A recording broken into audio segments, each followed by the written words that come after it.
Hey up people, now normally when I put up a video recommending something it's cheerful, but this one honestly isn't, so I'm not going to crack any jokes. Not as much as I can help it anyway. I do apologise. You used to see me taking a mickey out myself or making a somewhat political comment or making a joke, but this one really doesn't call for it. So I've just finished watching HBO's series of Chernobyl.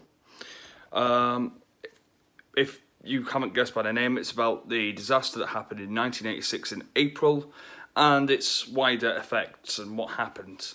And it's a absolutely superb miniseries. Honestly, I've watched I've watched all 5 episodes twice over the last 2 days just to get a feel for it, because I wanted to be able to give you an honest review that wasn't just first impressions. So the show takes place, and it's set literally minutes after the explosion. So we have the boom, and then we have the scientists panicking. You have Anatoly Dyatlov, the guy who was in charge at the point, going, "No, we're keeping going. This can't go wrong. There's nothing here."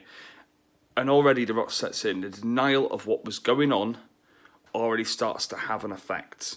People are rushing to get people out of the reactor core area, and you see people literally giving their lives up, absorbing lethal doses of radiation just to get their mates out, and from there it doesn't let up. You have firemen who have absolutely no cat in hell's chance of stopping a fire from the explosion, trying to put out the fire, and you can see that they're starting to get radiation sickness already. It's a grim watch. I should warn you, it's not something you want to watch if you're comfortable, but however, if you like tightly written drama with great acting and absolutely superb filming, I can't recommend it highly enough.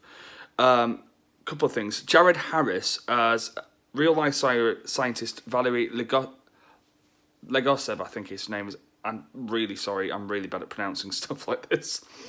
Legasov, he's brilliant, because he's actually, Jared Harris's character is a real life person, and also you get to see a lot of what was going on. He represents like the head scientist at the time, trying to sort out what was going on. You also had a man from the government who is played by Stellan Skarsgård. You have a woman You have the woman who represents a lot of all the scientists rolled into one, basically. She's there to drive the plot forward, but she also raises some very serious points.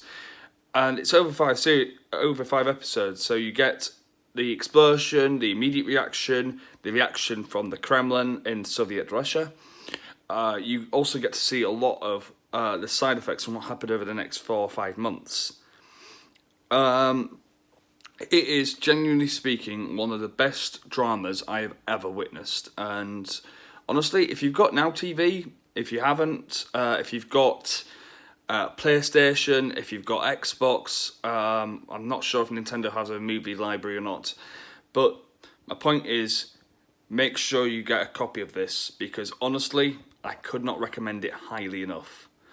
This is going onto YouTube, but it will also be going onto my Facebook, and I will put a link to Twitter, because Twitter doesn't like videos more than 2 minutes and 20 seconds long.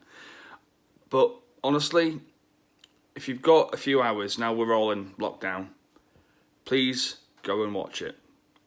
You'll thank me afterwards.